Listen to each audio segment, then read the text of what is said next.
रमजानी, क्या बात है बीबी के नानी? अरे बेहूदी क्या करते हो? मैंने अभी भी ले रहा हूँ। अरे क्या चिल्ला करते अरे हो? वही पट्टिए पर तकिए उछाकर। अरे बेहूदी बहाना छोड़ो, जल लाओ। क्या नहीं होगा? और तुम क्या, तुम्हारे बाबूजी गाने पड़ेगा? हाँ बेहुती, अगर हमारे बाबूजी सुन लेगा तुम्हारा पेट झाड़ी धरा देगी। अरे बेहूदी बहाना छोड़ो, जल लाओ। ठीक है मैं आ रहा हूँ, बोलिए क्या कहना है? अरे देखो ना, अरे यहाँ बाबू लोग बैठे, देखो ना। ये सब बाबू लोग है? हाँ। क्यों? अरे यहाँ प्रोग्राम देखने लिए आए हैं। यहाँ प्रोग्राम होगा? हाँ ठीक है, ये बतलाओ किस लिए बुलाए हैं तुम? अरे यहाँ बाबू लोग है ना, एक सवाल दिए हैं। अच्छा, हाँ सवाल आप दिए हैं? हाँ, उसको जवाब आपको देना होगा। ठीक और है। जो नहीं दिया ना तो मेरी जूतिया में पुलिस चढ़ाने पड़ेगा। हाँ सुनो जी, अगर तुम्हारे सवाल को मैं जवाब दे दूंगा तो एक शर्त है, अगर तुम्हारे सवाल का मैं जवाब दे दूंगा तो तुमसे मैं शादी कर लूंगा। अरे नहीं, अरे तुम जीत गया ना तो मैं पूरे 500 रुपया दे दूंगी। ठीक है, अगर मैं जीत जाऊंगा तो कुछ नहीं तुमसे होगा। मैं शादी जरूर कर लूंगा। अरे कुछ नहीं होगा। कुछ नहीं होगा? नहीं। तुम जवाब तो दो पहले। अरे देखो, अरे कथी बिली में कथी घुस गया, अरे के लिया है धाल तलवार। अच्छा, अरे कथी बिली में कथी घुस गया, अरे के लिया है धाल तलवार। आ कथी पकड़ के जनिया रोबे के ये रोबे जान पे जान।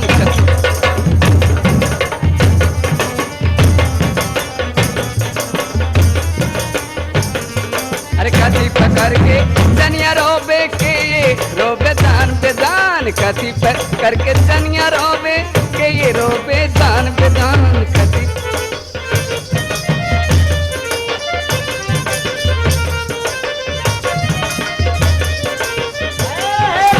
सुनो जी, अरे क्या है? यही जवाब है। हाँ सुनो गौर से, जरा सुनना। अरे बोलो। जवाब का मैं जवाब दे रहा हूँ। अरे बोलो ना। अरे चूटे बिल्ली में चूटी घुस गई। अरे सुनो सुनो, अरे क्या कह दिए बाबू लोग आप? चूटे बिल्ली में चूटी घुस गई, मूसा लिया ढाल तलवार। चूटे बिल्ली में चूटी घुस गई, मूसा लिया ढाल तलवार। अख में पकड़ जानन यारो बेजो करवारो बे बार बार। में पकड़ के जानन यारो बेजो करवारो बे बार बार।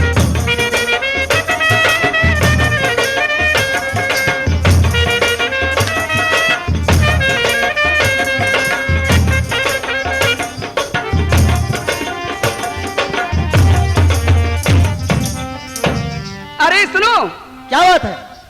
अरे प्रीत न करना इस गांडू के, अरे प्रीत के मारे जाम पिलाए। क्या? अरे प्रीत न करना इस गांडू से, अरे प्रीत के मारे जाम पिलाए। अरे लील के दगिया छूट गई या रो के दगिया छूटी नहीं। लील के दगिया छूट गई या रो के दगिया छूटी नहीं।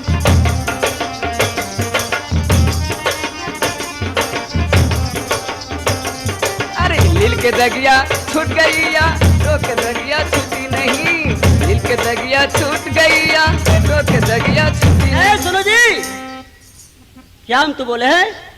ठीक है, इस जवाब का मैं जरूर सबक दूंगा। अरे दो ना। अरे प्रीत न करना इस रंडी से। अरे सुनो, अरे मैं रंडी हूँ क्या? तब क्या? अरे बेहुदा मैं रंडी हूँ। प्रीत न करना इस रंडी से, 100 गोला भांग के खाए। क्या कोई बाबू लोग कह दिया है क्या? प्रीत न करना इस रंडी से, 100 गोला भांग के खाए। सुते के बेर में दागा दिया, चीज के बदला पट हो जाए। सुते के बेर में दागा दिया, चीज के बदला पट हो जाए। सुते के बेर में दागा दिया, चीज के बदला पट हो जाए।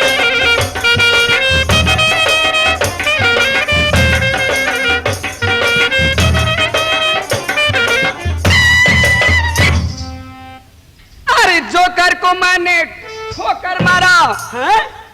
अरे जोकर को मैंने ठोकर मारा, जोकर वालिया है टांग फैला। अरे जोकर को मैंने ठोकर मारा, जोकर वालिया है टांग फैला। अच्छा, जोकर को मैंने ठोकर मारा, जोकर वालिया है टांग फैला। जोकर को मैंने ठोकर मारा, जोकर वालिया टांग फैला।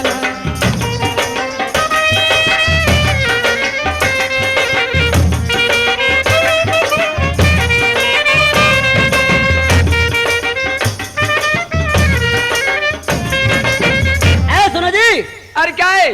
जोकर को तूने ठोकर मारी है? हाँ। अच्छा, अरे जोकर के तूने ठोकर मारा, जोकर वालिया टांग फैला। अरे सुनो, क्या कोई बाबू लोग कह दिए क्या?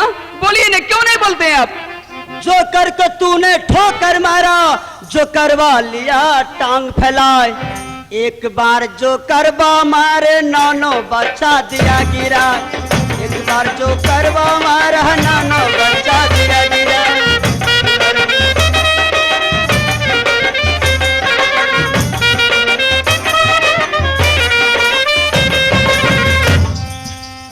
अब तो मैं जीत गया। और देखो, अब तुम्हारा शादी करना होगा। अरे नहीं नहीं, सुनो जी, मैं हार मान गई हूँ।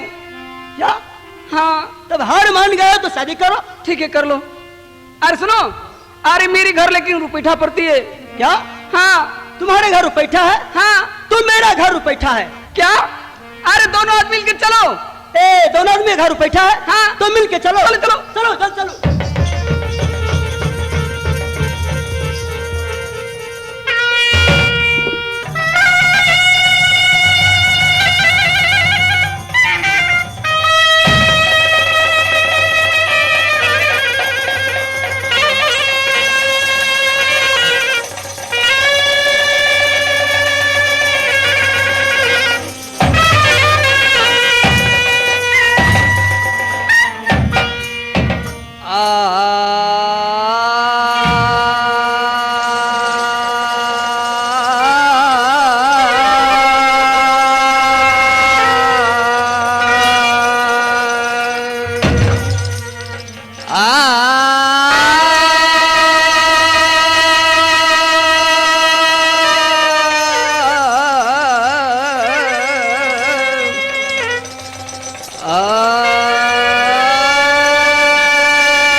प्यार रलिया में मैया जी ऐसी राम आई लगा लिए ये मैया जी ऐसी रमा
बड़े को मैं पिता समझता हूँ, जो हमसे छोट है उसको मैं दोस्त समझता हूँ। मान भाव खेल कहाँ से चालू भरल है? धाला गिर की। हे ईश्वर, पहला जन्म इंद्र कविलास, दूसरा जन्म दक्षिण शहर, पिताजी के नाम राजा टुरलमल ईश्वर, माता के नाम सतीश महेश्वर, बहन के नाम सत्य महेश्वर, हमर नाम कुम्मर ब्रजभान ईश्वर। ईश्वर जय दिल से जन्म लेला ईश्वर, ओए दिल से गुरु की चरण के बाल चल ईश्वर। आप यहाँ से कहाँ जा रहे? गोरखपुर ईश्वर।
बिरजा धान ये लगी ये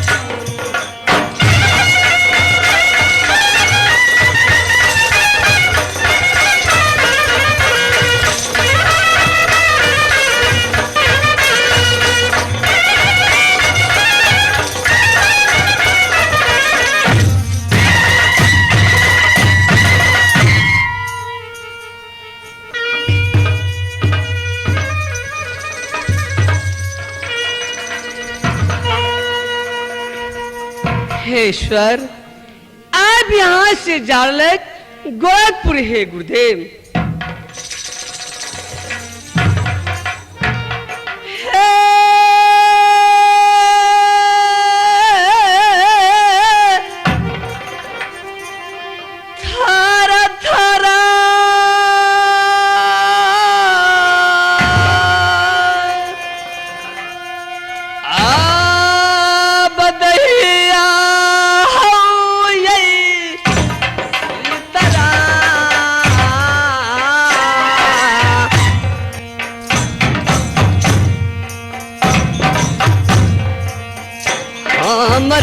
के याबा कपै हानै हो गुरुदेव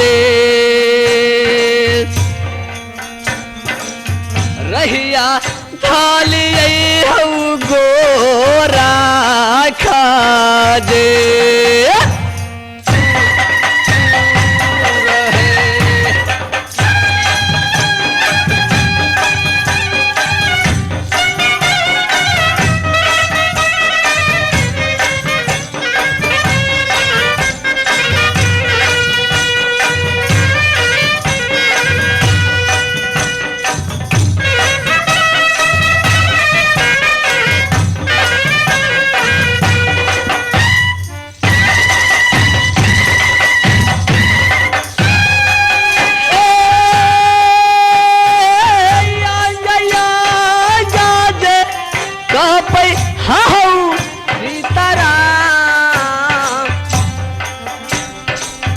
चेला वीर जायै धन माँ के हो गुरुदेव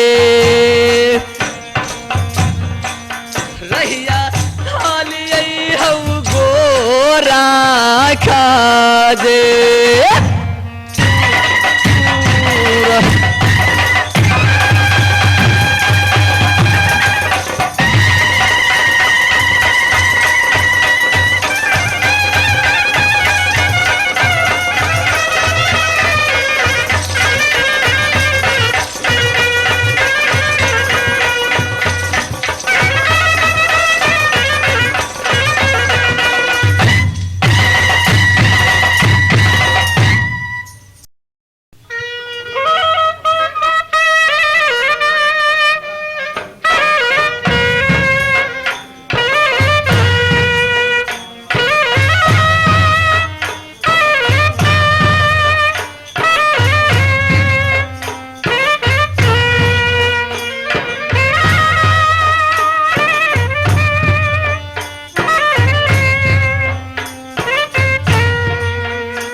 ईश्वर जय में घरे हेमपुर सार, परंतु बाबूजी के नाम रजा हेमंचान, म्या के नाम सती मेनावती।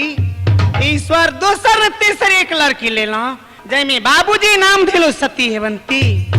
परमात्मा सासुरी दक्षिण शहर, ससुर के नाम ये रजा टुररमाल, सासू जी के नाम ये सती सुनेना, ननद के नाम सती अगर में। परमात्मा जाय दिन से स्वामीनाथ गुना करा कर दक्षिण शहर में लगेलो, ताई दिन से नहीं स्वामीनाथ के कभी भैर नहीं देखलो, नहीं स्वामी साथ में कभी भैर मुंह बजला। ताई चलते मैं सुनेना के मन में तकलीफ कि जहिया से कन्या अपना महल में एलो तिया से हमारा बेटा के चैन नहीं बीत दिए। हे परमात्मा हमरा में कौन गलती, एक स्वामीनाथ में गलती, दूसर एक समय में गलती है। परमात्मा यही समय में मंत्री साहब के बुला रहल छी, अपना दिल के बात मंत्री साहब की सुनाए। मंत्री साहब मैं सुने ना के सुनोता, ताकि मैं सुने ना कुछ कहत नहीं।